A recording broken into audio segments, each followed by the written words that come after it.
ನಾವಿವತ್ತು ದಾವಣಗೆರೆ ದಕ್ಷಿಣ ವಿಧಾನಸಭಾ ಕ್ಷೇತ್ರದ ಬೈ ಎಲೆಕ್ಷನ್ ಚುನಾವಣಾ ಅಖಾಡದಲ್ಲಿದ್ದೀವಿ. ನಮ್ಮ ಜೊತೆ SDPI ಅಭ್ಯರ್ಥಿ ಅಫ್ಜಲ್ ಕೊಡ್ಲಿಪೇಟ್ ಇದ್ದಾರೆ. ಅವ್ರನ್ನ ನಾನು ಕಾರ್ಯಕ್ರಮಕ್ಕೆ ವೆಲ್ಕಮ್ ಮಾಡ್ಕೋತಾ ನಾನು ಮಾತಾಡ್ತಾ ಹೋಗ್ತೀನಿ. ಕ್ಷೇತ್ರದ ವಾತಾವರಣ ಹೇಗಿದೆ, ಇಲ್ಲಿ SDPIಗೆ ಎಷ್ಟು ಮಟ್ಟಿಗೆ ಅನುಕೂಲ ಆಗಬಹುದು ಈ ಉಪಚುನಾವಣೆ ಅನ್ನೋದ್ರ ಬಗ್ಗೆ. ಸರ್ ನಮಸ್ತೆ. ನಮಸ್ತೆ. ಹೇಗಿದೆ ಸರ್ ರೆಸ್ಪಾನ್ಸು, ಜೊತೆಗೆ ಪ್ರಚಾರ ಹೇಗೆ ನಡೀತಾ ಇದೆ?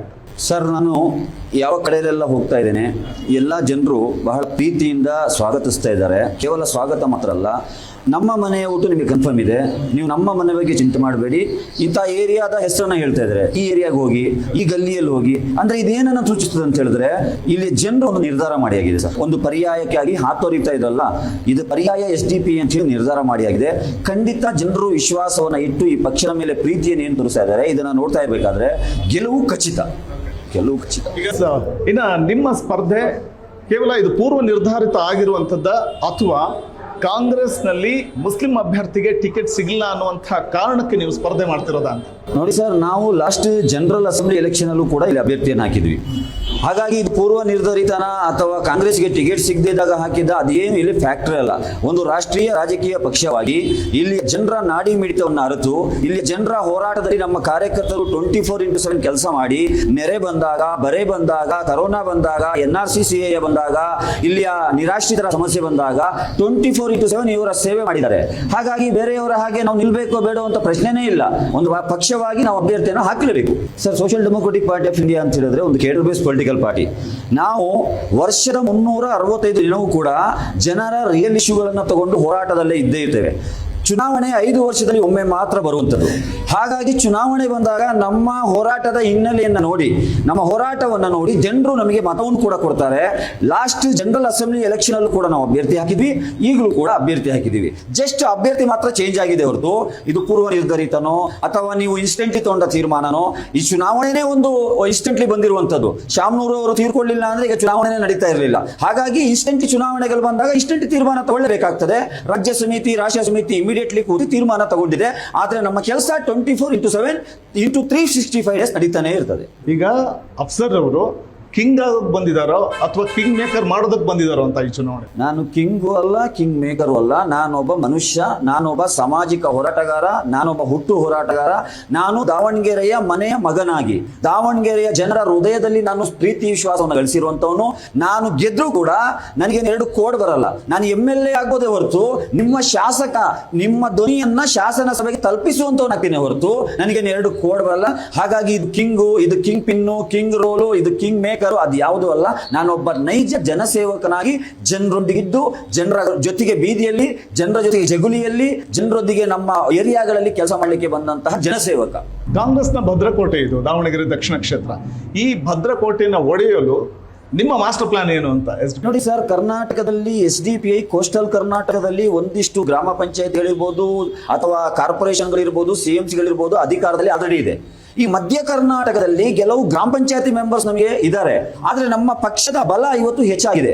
ಇದೇ ದಾವಣಗೆರೆ ದಕ್ಷಿಣ ಕ್ಷೇತ್ರದ ಇಲ್ಲಿನ ಬಟ್ಟಿ ಲೇಔಟ್ ಅಲ್ಲಿ ನಾವು ಜನಾಧಿಕಾರ ಸಮಾವೇಶ ಅಂತ ಸಮಾವೇಶ ಮಾಡಿದ್ವಿ. ಅದರ ಕನ್ವೀನರ್ ನಾನೇ ಆಗಿದ್ದೆ. ಸುಮಾರು 25-30 ಸಾವಿರ ಜನರು ಸೇರಿದ್ರು. ಆಗ್ಲೇ ಜನರು ತೀರ್ಮಾನ ಮಾಡಿದ್ರು, ಇಷ್ಟೊಂದು ದೊಡ್ಡ ಶಕ್ತಿ ನೀವು ಮಧ್ಯ ಕರ್ನಾಟಕದಲ್ಲಿದೆ, ಯಾಕೆ ನೀವು MLAಗೆ ಕಂಟೆಸ್ಟ್ ಮಾಡಬಾರದು ಅಂತ ಹೇಳಿ ಆಗ್ಲೇ ಪ್ರಶ್ನೆ ಕೇಳಿದ್ರು. ನಾನು ಆಗ ಹೇಳಿದೆ, ಸಮಯ ಬಂದಾಗ ನೋಡುವ ಅಂತ. ನನ್ನ ಸ್ಪೀಚ್ ಅಲ್ಲೂ ಕೂಡ ಹೇಳಿದೆ, ಈಗ ಸಮಾವೇಶ ಮಾಡ್ತಾ ಇದೀವಿ, ಚುನಾವಣೆ ಬಂದಾಗ ಅಭ್ಯರ್ಥಿಯಾಗಿ ನಾವು ಹಾಕ್ತೇವೆ, ಆಗ ನೀವು ಮತ ಕೊಡ್ಬೇಕಂತ ಹೇಳಿ. ಹಾಗಾಗಿ ಈ ಭಾಗದಲ್ಲಿ SDPI ಒಂದು ಅಕೌಂಟ್ ಓಪನ್ ಆಗುವಂತ ಎಲ್ಲಾ ಸಾಧ್ಯತೆ ಇದೆ.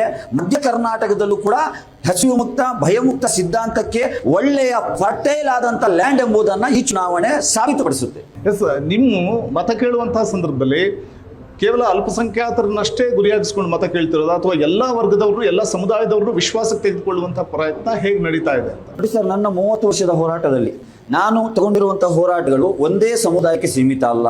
ಫಾರ್ ಎಕ್ಸಾಂಪಲ್, ದಿನೇಶ್ ಕನ್ಯಾಡಿ ಒಬ್ಬ ದಲಿತ ಯುವಕನ ಕೊಲೆ ಆಗ್ತದೆ.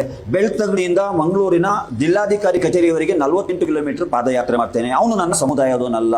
ಅದೇ ರೀತಿ ದಿಡ್ಡಳ್ಳಿಯಲ್ಲಿ ಆದಿವಾಸಿಗಳ ಗುಡಿಸಲುಗಳನ್ನ ಬೆಳಿಗ್ಗೆ 4 ಗಂಟೆಗೆ JCB ಮುಖಾಂತರ ಡೆಮಾಲಿಷ್ ಮಾಡಲಾಗ್ತದೆ.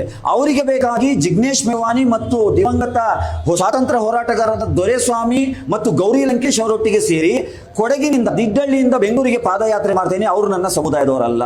ಅದೇ ರೀತಿ ಕೋಲಾರದಲ್ಲಿ ಚರ್ಚಿನ ಮೇಲೆ ಅಟ್ಯಾಕ್ ಆದಾಗ ಅಲ್ಲಿಯ ಫಾದರ್ಗಳ ಜೊತೆ ಕೂತು ಅವರಿಗೆ ಬೆಂಬಲ ಕೊಟ್ಟು ಅವರಿಗೆ ನೈತಿಕ ಸ್ಥೈರ್ಯ ತುಂಬ್ತೀನಿ, ಅವರು ನನ್ನ ಸಮುದಾಯದವರಲ್ಲ.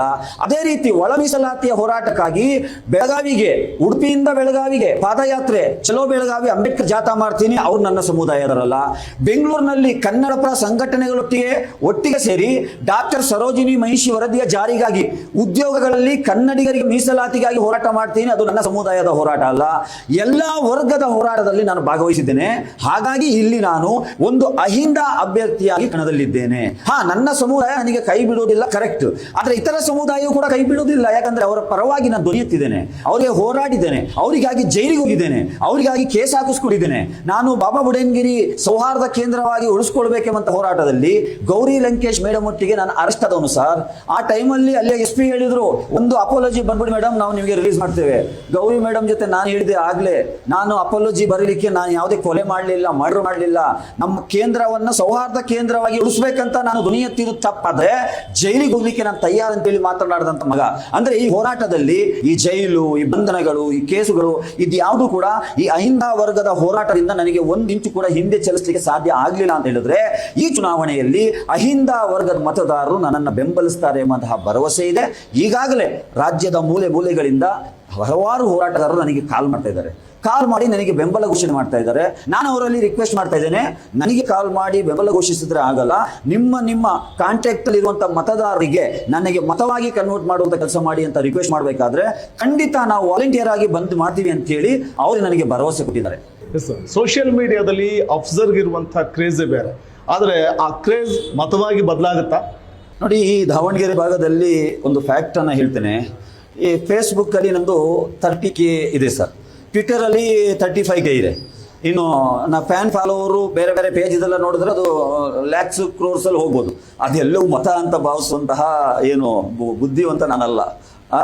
ಆದರೆ ಆ ಅಭಿಮಾನಿಗಳು ಆ ಪ್ರೀತಿ ವಿಶ್ವಾಸ ಇಟ್ಕೊಂಡು ಅವರ ಕಾಂಟ್ಯಾಕ್ಟ್ ನಲ್ಲಿರುವಂಥ ದಾವಣಗೆರೆ ಕ್ಷೇತ್ರದವರಿಗೆ ಮಾತಾಡಿದರೆ ಮತ ಖಂಡಿತ ಆಗ್ತದೆ.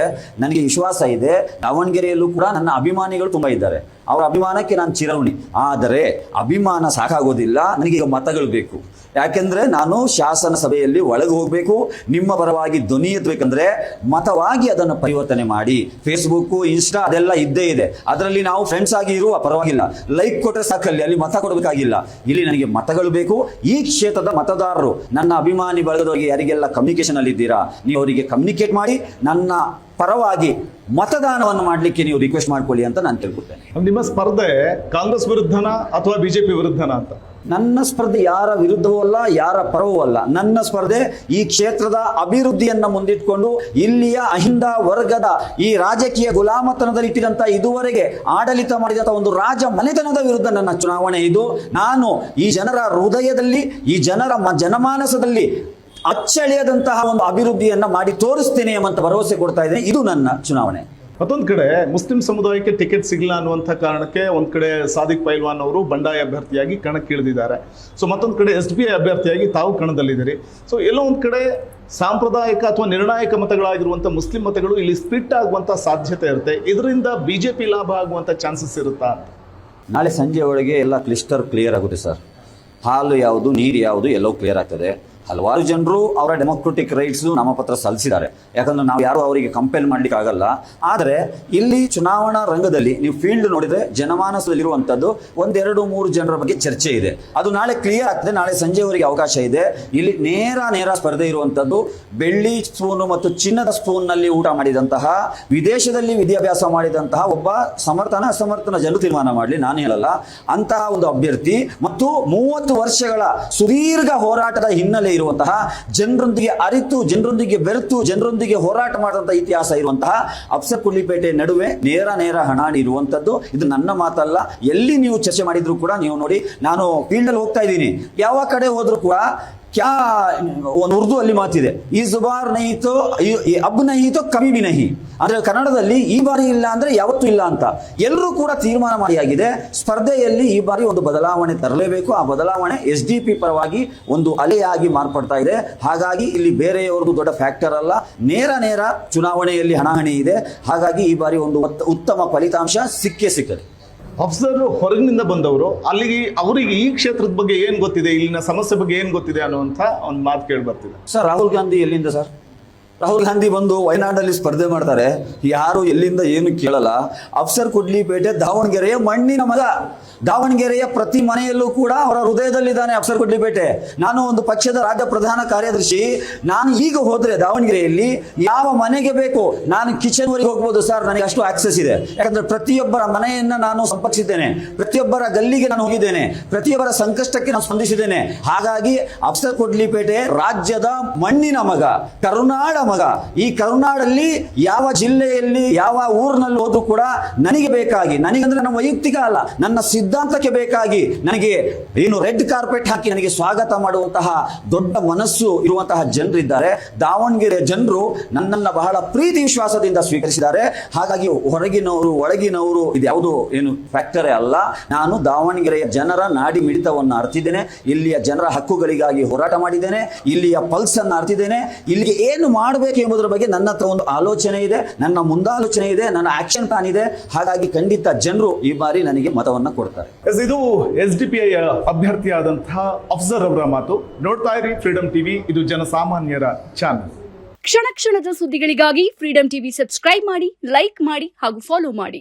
ಹೊಸ ಸುದ್ದಿಗಳ ನೋಟಿಫಿಕೇಶನ್ಗಾಗಿ ಬೆಲ್ ಐಕಾನ್ ಮೇಲೆ ಕ್ಲಿಕ್ ಮಾಡಿ.